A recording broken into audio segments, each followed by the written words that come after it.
Than a day after Attorney General Eric Holder announced his resignation, he was back in front of the cameras today talking exclusively to our own Joy Reid there at a Congressional Black Caucus voter rights event. It was down in Washington. Voting rights, of course, is just one of the many issues Holder has been fighting for, expanding rights for same-sex couples as well. Major prison reform, confronting Wall Street on a civil basis at least.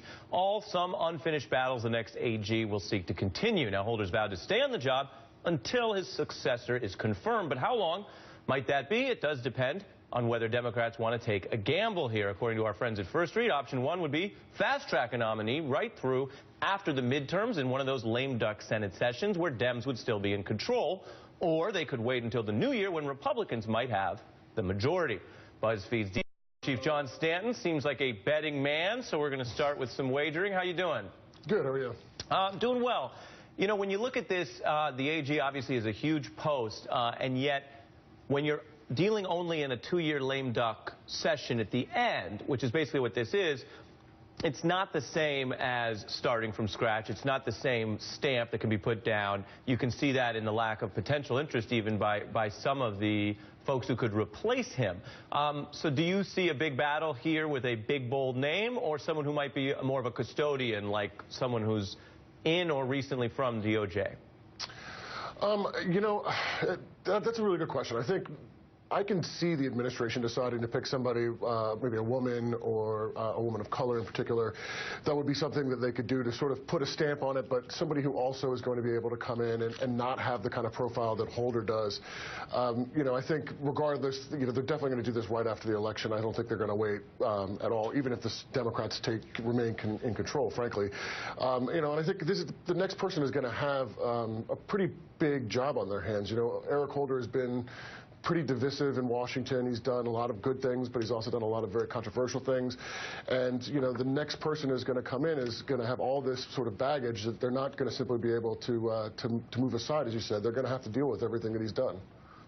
You know, John, we're talking about the prospect of a nomination fight, the prospect of a confirmation fight here, I should say. But I wonder, the president has basically said, look, Eric Holder will step down from this job and will leave this job only when somebody else is confirmed. When you look at the level of sort of animosity that exists toward Eric Holder among Republicans, is that at all an incentive for them? Hey, if you want to get rid of Eric Holder, you got to confirm the new guy or the new woman.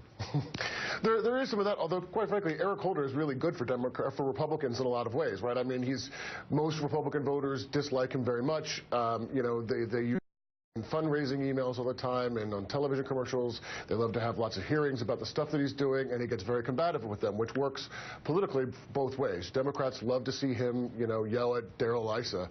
Darrell Issa loves to get yelled at by Eric Holder. It works well for his base as well. You know, but I think the reality is that I think they're going to come in and they're going to have to get somebody through in the fall during the lame duck, because they don't want to have a drawn-out nomination fight. These kind of fights always become less about the person, especially in the second term, and more about the president and his policies. Yeah, that's right.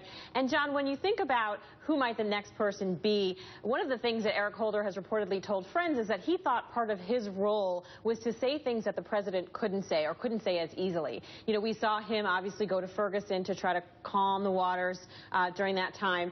When you think about who the new person might be, do you think they're going to be looking to get somebody in who might also have those same qualities to be able to talk about things that the president can't?